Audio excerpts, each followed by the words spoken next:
the early months of 1577, a pregnant and distressed Spanish noblewoman arrived in Mexico City. Doña Catalina Barbón was a newcomer to Mexico, having spent the previous 5 years living with her husband in La Florida. Doña Catalina had not traveled to Mexico alone. Her 2 young children, both likely under the age of 5, stood at her side, marveling at their new surroundings, a vast urban city that dwarfed the small frontier town where they had been born. Her husband had not made the journey. To understand how Catalina came to be alone with her 2 children in Mexico City, we have to look into the past, and nearly 2,000 miles away, to Santa Elena, and to the events that precipitated her journey. 8 months earlier, Santa Elena's governor sent Doña Catalina's husband to lead a small band of soldiers in search of a young boy who had recently gone missing. Shortly after their departure, an arquebus fired in the distance, then silence.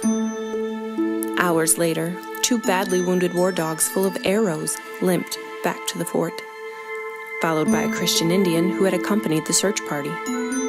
According to him, everyone, including Doña Catalina's husband, was dead.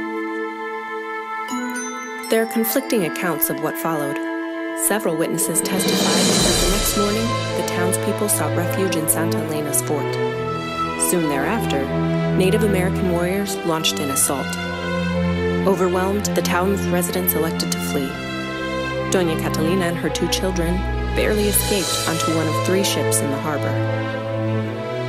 As they sailed away, the young noblewoman watched Santa Elena burn.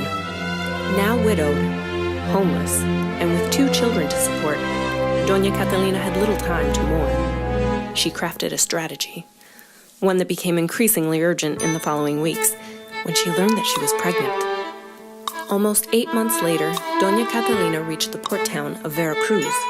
From there, she and her 2 young children began the final leg of their journey, traveling 250 miles overland to Mexico City.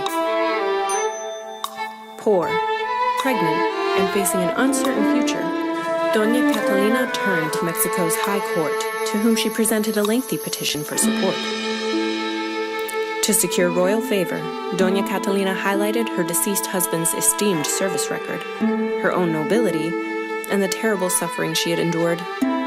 Her numerous misfortunes included the murder of her father, former governor of Catalina, Spain, as well as the recent death of one of her 2 children, a tragedy that occurred just days before she was to give birth to a 3rd. To support her claims, Doña Catalina summoned 5 witnesses, all former Santa Elena residents. Their testimonies convinced the judges to act. In a 1-page brief addressed to Spain's king, Philip II, the judges recommended that the crown compensate the young widow with a pension. The petition ends here.